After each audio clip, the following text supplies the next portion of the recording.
The Galactic Council chamber fell silent as Commander Zethkar took the witness stand. His once proud purple carapace was scarred and dulled. 2 of his 4 arms hung limp, and his compound eyes had lost their shine. The decorated Thurian war veteran had fought in 30 campaigns across the galaxy. None had broken him like the human front. "State your testimony regarding the Terran conflict," the council elder intoned. Zethkar's mandibles clicked nervously. "We thought they were primitive," he began, his voice hollow. "Their ships were ugly, asymmetrical things. No energy shields, no plasma weapons. Just metal boxes with chemical rockets and kinetic weapons. We laughed when we first saw them." He paused, his functional arms trembling. "We stopped laughing on day 3. "Explain," the elder commanded. "Humans don't fight like civilized species," Zethkar continued. "When we destroyed their flagship at Kepler 442, we expected surrender. Instead, the dying crew turned their reactor into a bomb and rammed our command vessel. They broadcasted music as they did it, something they called Ride of the Valkyries. 20,000 Thurians died to take 300 humans." The council members shifted uneasily. "But that was just the beginning," Zethkar's voice cracked. "On Proxima Station, we had them outnumbered 50-1. Surrender was their only logical option. Instead, they vented their own atmosphere, spacing themselves along with our boarding parties. The last human, an engineer named Maria Rodriguez, welded herself into the control room and overloaded the station's core. She was singing, as the radiation cooked her alive. Her last transmission was, 'See you in hell.'" A younger council member interrupted. "Surely these are isolated incidents." "Isolated," Zethkar laughed bitterly. "At the siege of New Damascus, humans fielded soldiers with missing limbs replaced by crude mechanical prosthetics. They couldn't afford proper medical treatment, so they just kept fighting. I watched a human soldier, Private Jackson Ward, lose his arm to plasma fire. He picked up his severed arm, pulled the grenade from its dead fingers, and threw it into our advancement. Then he cauterized his own stump with heated metal and kept shooting." The chamber grew colder as Zethkar continued. "They have a concept called scorched earth.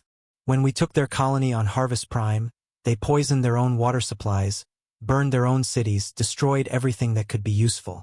Billions of their own people chose death over surrender. The colonists transmitted videos of their children singing war songs as the cities burned. Children. But the worst," Zethkar's voice dropped to a whisper, "was what they called the gray zone. The asteroid belt they turned into a nightmare. They didn't use advanced technology.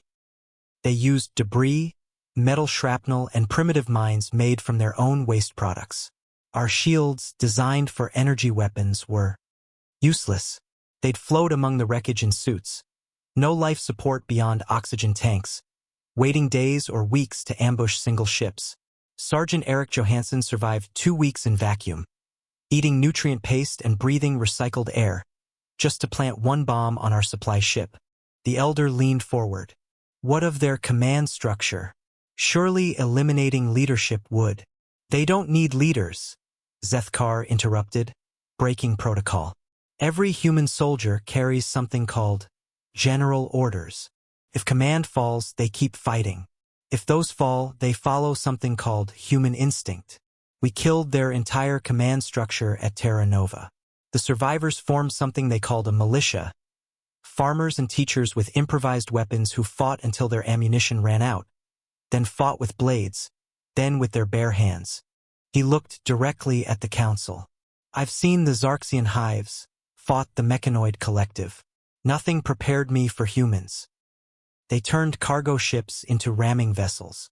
They used their own wounded as bait for ambushes.